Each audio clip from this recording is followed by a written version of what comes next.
Welcome. Thank you for tuning in to the Liquid Wisdom Podcast, where we take the fear out of everyday life, one episode at a time.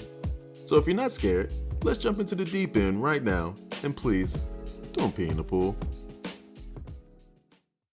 Hey, you're back. Thank you for coming back to visit. I know these last couple of weeks have been a whirlwind of positivity and knowledge, talking about toxicity and then going into further detail with narcissism. It had me thinking, what happens when you find someone who doesn't live their life based on what makes them happy or on their own terms? I think that is the perfect topic to go over today. Let's talk about taking the fear out of not living on someone else's terms. Have a seat. Let me talk to you. Now, it's easy, so easy to see when someone else has taken advice, or more accurately, instructions of others, and they now live an unfulfilling life. They may be miserable at work, unhappy around family, or unsatisfied with the day-to-day of their own lives. But is it as easy to see this aspect in our own lives? You may ask yourself at one point or another, why did you pick the partner you have or career that takes up at least a third of every day or the city in which you live? Are you content with your choices, or is there always a nagging feeling of this isn't it? Did someone else tell you that your career goals were too risky and that you should just play it safe? That your love interest was wrong because their life wasn't perfectly together at that moment? That you just effortlessly fall into parenthood and enjoy every minute? Or that there's no way you'd make it without your quote-unquote support system in the small town that you've always wanted to escape? To be honest, not all of these advice givers have bad intentions. Maybe they couldn't see outside their own limited view. Maybe they couldn't see how your life didn't have to mirror theirs to be a success.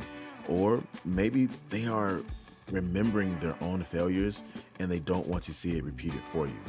Now, no matter what their reasons, they were allowed to grow and experience their lives while you weren't.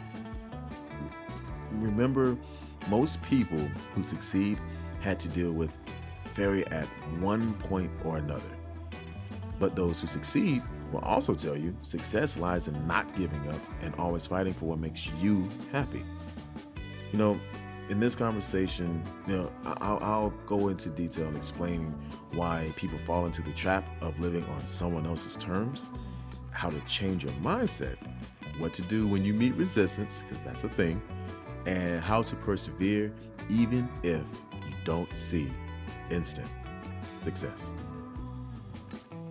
Now, the first question that probably pops up on the mind is, well, how could this have happened?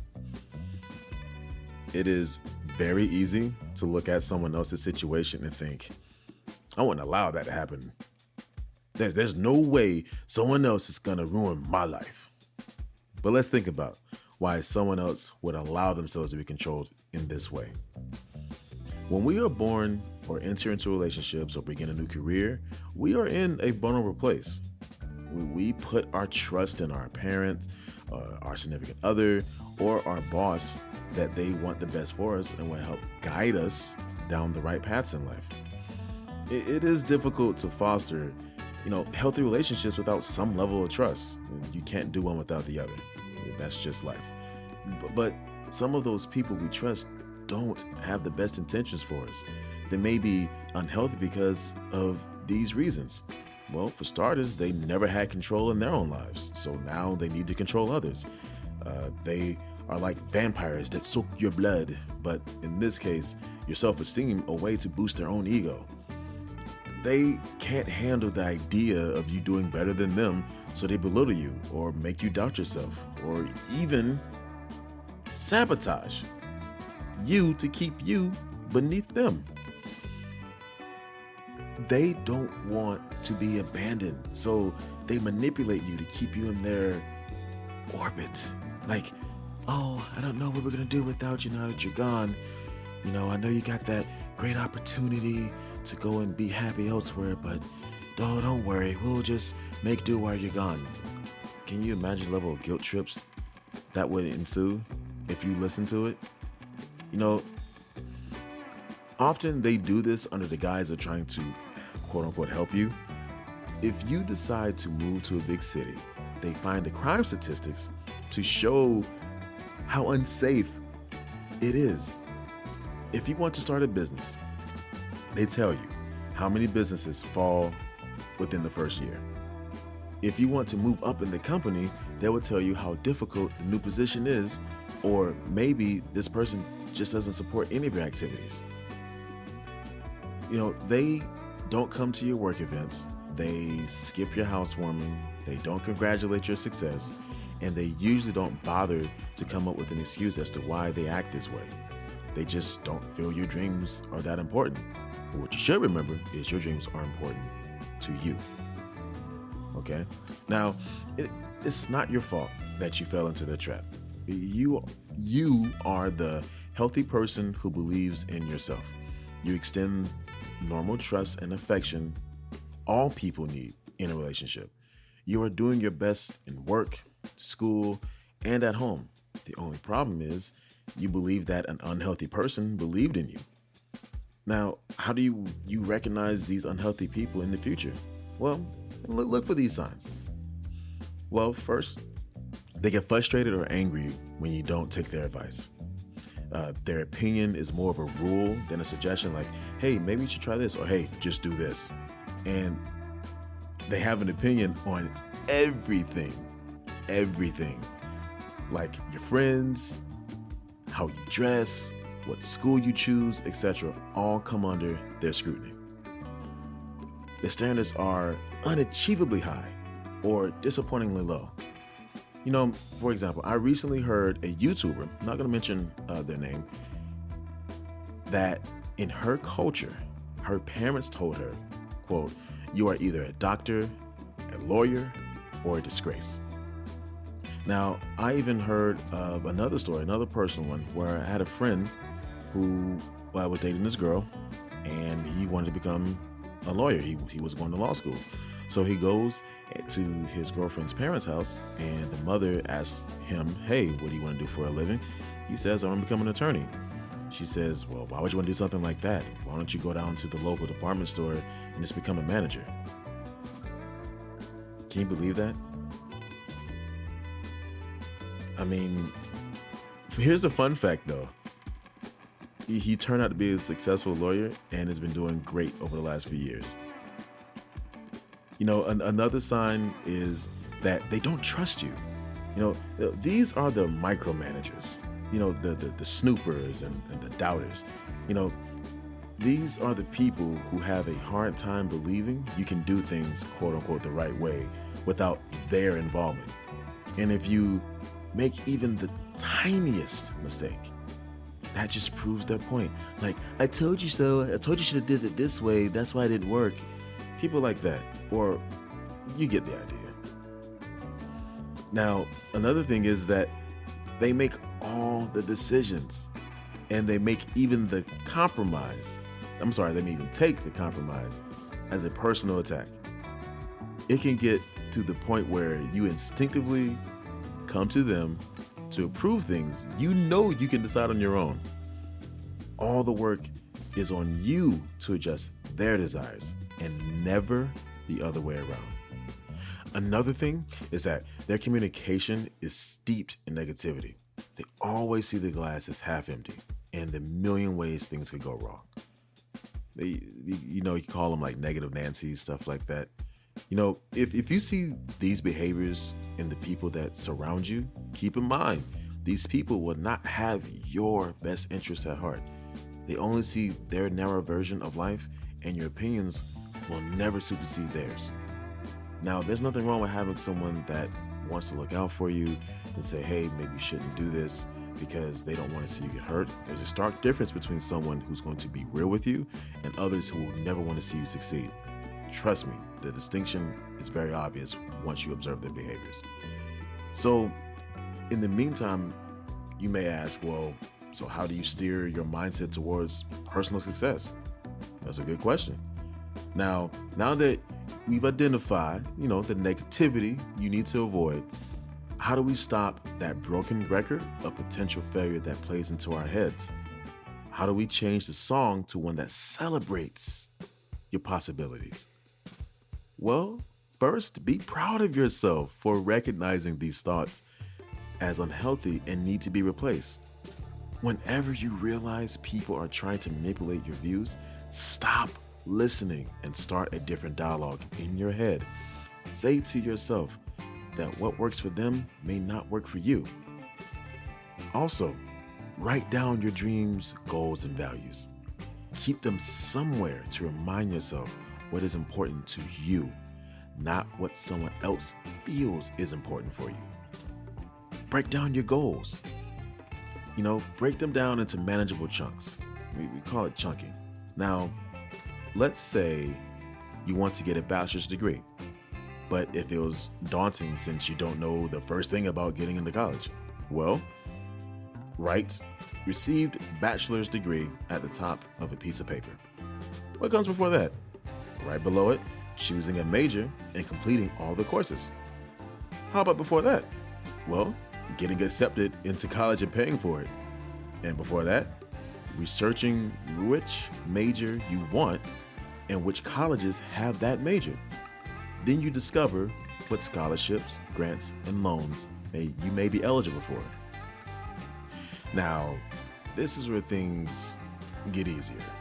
You can either go online, to a library, if people still do that, or a bookstore, or even call a college admissions office to find out about the application process. Now, instead of looking at the larger, intimidating picture, just take each step one at a time and congratulate yourself for each step you check off your list. As the old saying goes, a journey of 1,000 miles begins with a single step. Now get the stepping towards your goals, that is. Now, the next aspect that needs to be discussed is coming up against resistance. So once you've decided to make a change and live for yourself, no one will stand in your way, right? Well, that's the expectation, but not the reality. If only that was always the case, Here's some reasons people may resist your change and how to combat their way of thinking. Now, first things you gotta realize is that people are comfortable with the status quo. If it ain't broke, don't fix it, right? People like the way things have always been done because to them, it always worked. But remember, if we kept on doing things the way they always were, we'd never have the car, the airplane, modern medicine, or technology. You can always acknowledge there is good in the way things have been going, but you can also suggest there is so much more that's possible if we open our minds to change. The next aspect is that people don't trust ideas that aren't their own. For some reason, let's go back to the example of moving to a big city, right? Your loved one doesn't trust his idea and comes to you with crime statistics for that city. Be prepared with your own facts. If the crime rate has steadily declined over the years, use that information. If you are moving to a gated community, have security available, or have a network of people you can turn to in the new city, use that too. Also, find whatever resources and information you can to dissipate the negative cloud surrounding your ideas. The what ifs can apply anywhere. You can get robbed in your own small town just as easily as in the big city. You can't let what ifs derail your dreams. Another thing is that people fear the unknown. Here's where that research helps too. Come up with a plethora of reasons why that unknown can work in your favor. That big city has big opportunities, culture, diversity, events, networking, and so on.